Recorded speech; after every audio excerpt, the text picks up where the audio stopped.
that if I resist a temptation which is stronger, it's more ethical and virtuous of me than if I resist a temptation which is less strong. In other words, the more my ability to resist, the more ethical I'm becoming. Yeah? So I almost want to test, surely I would want to test the limits of my temptation. As long as I don't cross the line and fall into temptation, I'm becoming a more rigorous and robust ethical entity. Okay. If I can handle a temptation, and to do that, I need to be exposed to it. I'm not drawing I'm just chucking that in the mix and seeing how it I understand. The point is, we shouldn't be going to expose ourselves to the temptation. We shouldn't be throwing ourselves into sins or close to the sins and to say how much we can resist.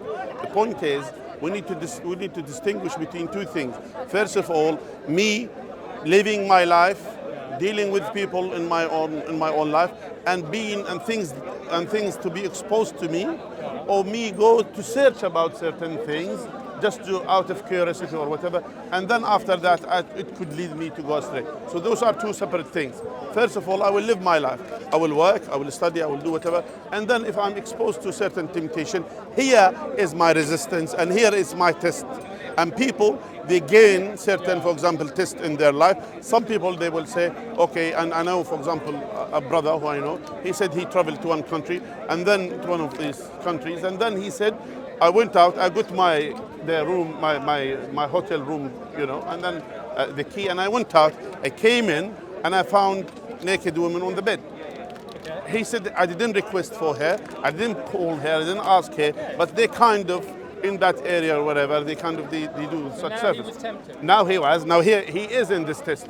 And he said, at this point, I was tested, and this is the temptation that I was facing, and he resisted it by, just leaving the room and then I would have thought he gains more kudos in my view, and I suspect God's, that he resisted a more intense level of temptation than if he wasn't exposed to it at the first time. The only problem will come if he gave in to the temptation. But if I can live my life where I go to the edge of my temptation, but I don't drop over the edge, kind of like just doing physical exercise, you try and lift as much as you can. You don't lift more than you can, because then you damage yourself. But if you're trying to stay fit, or if you're trying to get stronger, you actually try to go to your edge of your potential. The issue is, it's not like that in Islam. The issue is, we don't go to the edges because you don't know your boundaries. You don't know how much you could resist. You don't know how much you could protect yourself. You never know. No, but hang on. Given the previous discussion, but here, you never know. It's all probability. First of all, you learn the wisdom to find out where it might be, and you start to. But God told us how. God told us in the Quran, don't get close to fornication. Meaning any path could lead to fornication, we shouldn't be getting close to it. That includes even any relations between both male and female. So that's God told us here. That's why we believe as Muslims. It's not about an experience, not about doing experience. It's about we believe we have to follow this book, the book of God, and it has rules. Part of it, God didn't say don't fornicate. If that's the case, then yes, you are right. Let me see how much I could resist. But God didn't say that. God said, وَلَا تَقْرَبُوا الزِّنَا. Mean don't come close to it. Any path that leads to it, don't do that. For example, God told us as well in the Quran, plus as well in the Hadith, whatever a big amount of it makes you intoxicated, the least amount of it is not permissible. Now he said, what's least? You could say, somebody say, only a little bit, it doesn't make you intoxicated. Some people say, a small cup of wine, a small glass of wine, it doesn't make you intoxicated, it doesn't make anything to you. That's for you, for example. But for us here, what is the least here? So Islam drew the line there and said, okay, because you could find some alcohol drinks that has 60% of alcohol, for example. Yeah, some alcohol. Some people they're mad. They have this more than that. Some drugs as well, which is small amount, milligrams, that could make you, lose conscious. So God drew the line there. So don't come across these lines. That's all. Look, I think the prescriptions against drugs are astute and good, and I respect the discipline of most Muslims I meet who don't indulge, and I think that's good practice. Simultaneously, I do think that drawing clear lines of going, don't even learn your own boundary through experience, just ideologically draw a line and don't do it, is very safe. It's like driving with the seatbelt, or it's like driving the bike with the safety wheels. Yeah, it'll get you there. I'm not saying it won't, I just simultaneously kind of feel like the person who takes the safety wheels off and still can ride the bike is in some sense riding the bike better. It doesn't matter, they'll both get you where you want to go. And I'm not trying to insult you. Yeah, I understand. You get what I'm Our point, we have certain rules. And these rules was sent by God, the one who knows us. We believe that we are created by this God, and this God has created us for a purpose, and this purpose is to submit our will to His will, and He knows us better than ourselves. That's why He drew the line for us. Told us this. He told us, if you have temptation towards women, God, which is the no, get And married. vice versa, women have temptation. I know women, and as well, get married. So there is a solution for get married, and then after that, and you could live your feelings and your emotions and all your temptation with your wife, no problem. At the end of the day, there is husband and wife. They can practice whatever they wanted to do, between themselves. There are certain things which is not permissible between husband and wife, but generally, everything is permissible between them. So these are things that God told us here. If you have temptation towards, for example, towards opposite gender, then the marriage is a solution, and that's how it is. Now, as well, if the person finds it difficult to get married, then to fast, to abstain from eating and drinking from the morning until the evening, so the person at least will focus on his self-consciousness, on his faith, etc., until whenever he or she are ready, then they can get married. So there are solutions for it. So God told us, well, this is the problem, and that's the solution. So for everything in our life, for example, that you'll find that the scholars of Islam, there is a consensus agreement between the scholars of Islam that cigarette is not permissible. Some people, they say, but here, I know someone, like, for example, I saw, for example, a clip talking about someone. He smokes cigars. I think he smokes, I don't know how many cigars in a day or whatever, and he's 100 years old or 95, something like that. George Burns. Yeah, and then he said to him, didn't the doctor told you that not to smoke? How many cigars is He's the exception to the rule. Yeah. But he said, my doctor is dead, so he just... My point is, yes, he's exception. Yeah, so that's why I know people who literally, I know some old men from my village who smoked all their life, these old type of cigarette, proper ones, yeah? And yet, Which is they a live, drug. Hang on, this is which a is drug, yeah? But you're not allowed to take drugs. Yes, exactly, addiction. So that's why Nicotine's the worst nicotine is the worst one. So that's why in Islam, draw the line there.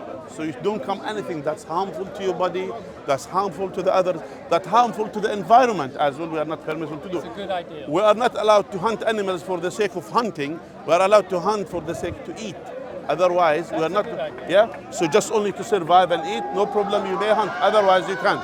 And you don't believe in interest, is that right? As a concept? Yeah, we don't believe in that. And there may be a lot in that. Yes, Can and there I is really rudely interrupt? Because I've learned a lot from both people here, from yourself and your family, and you as well. Are you a philosophy lecturer? Or something? No, I'm just a guy who's Someone I can I've always follow. been interested in this stuff. Are you all on YouTube or something? Because I'm learning Yeah, I am, from yeah. both you Yeah, and These yourself. guys are, I'm not a social media. I mean, I end up on camera here sometimes, and part of me would like to start a channel, and part of me just has.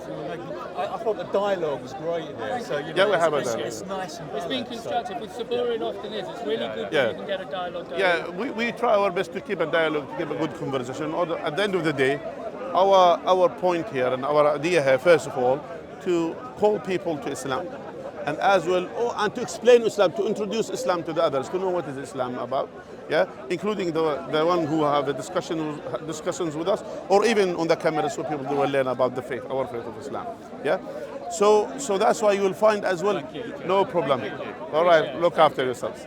Can I then ask you a more general question? Yes, Because ask. I'm trying to keep off physics and cosmology. That's fine. And more in ethics and metaphysics, but just as a general good. principle. That's I fine. come at this by thinking that the practice is more important than the theory.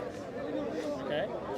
I think in any discipline, particularly spiritual practice, Like what? most people Give me are examples. making a decision. They have to prioritize one over the other. Yeah? Give And me I think examples. I think actually doing the 5 pillars is more important than the rationality behind it. Yes, that's absolutely true. We believe, for example, the 5 pillars of Islam, the practical, because that's why in Islam there are certain concepts we have to believe in, yeah, and then as well there are some practical side as well, which is this is the meaning of submission to God. Submission to God has 2 main things.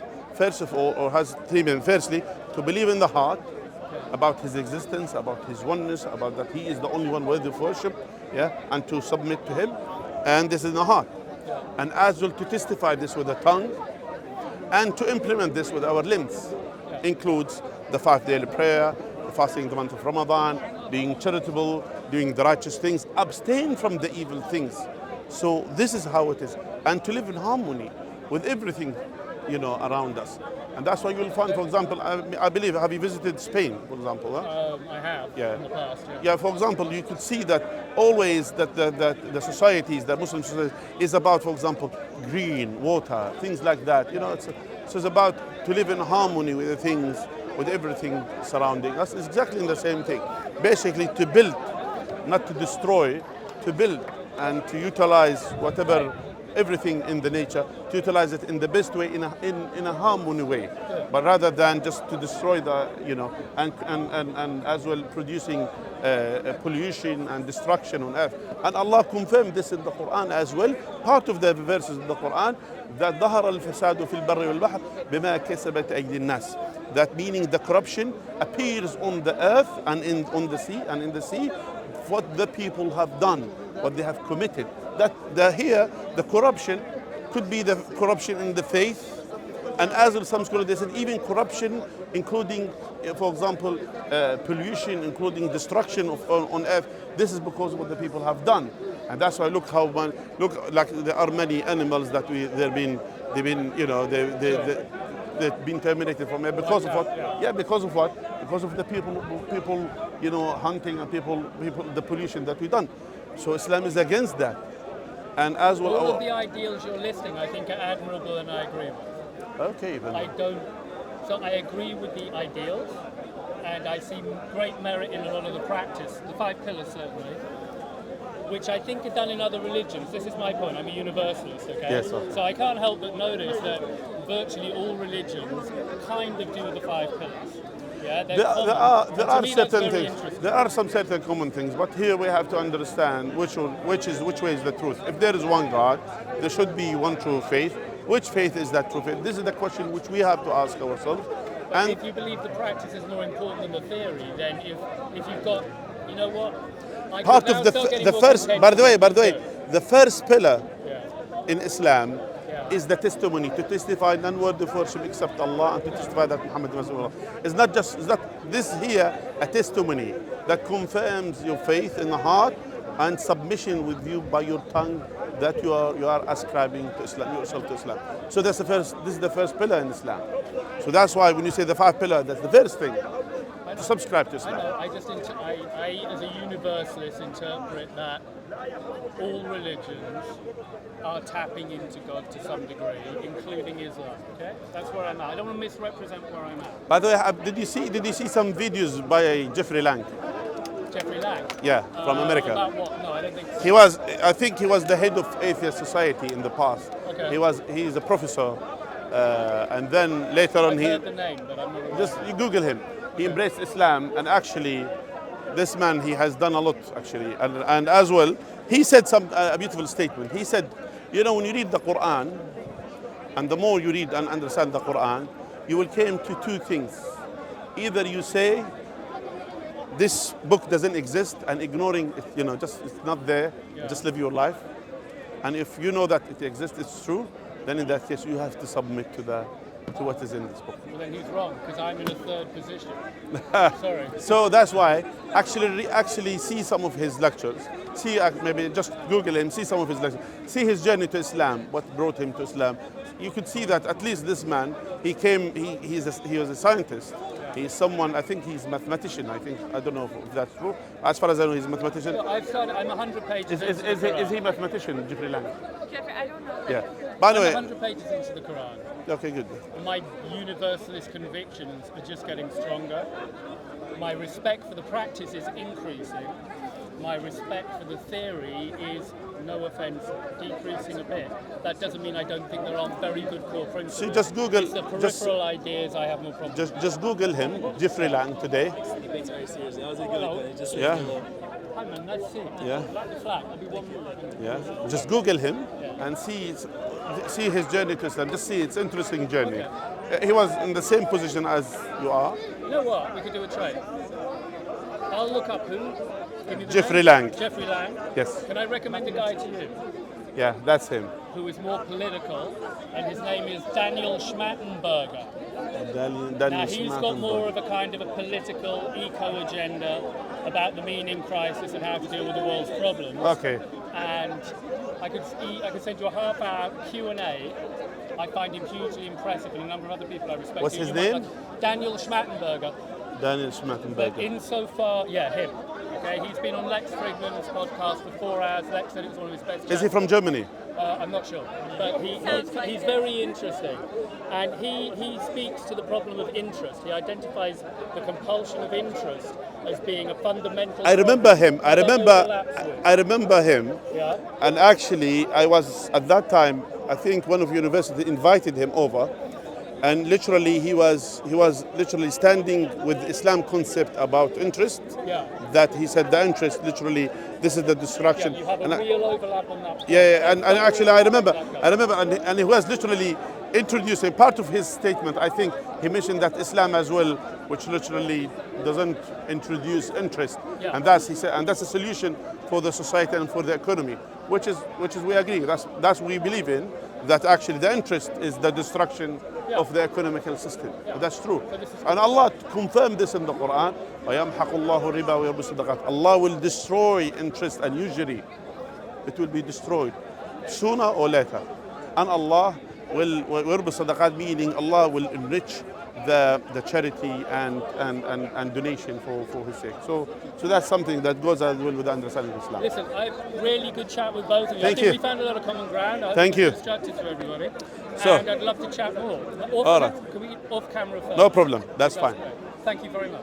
Thank you very much. You're welcome. Thank you. All right. Look after yourself. Look after yourself. All right, my brothers and sisters. We have a very interesting conversation, and we have pleasure, having you today and having this beautiful conversation. I ask Allah to guide him, to bring him to the right path, and to guide us all to the right path. جزاكم الله خير. سبحانك اللهم وبحمدك. نشهد أن لا إله إلا أنت نستغفرك ونتوب إليك. السلام عليكم ورحمة الله وبركاته.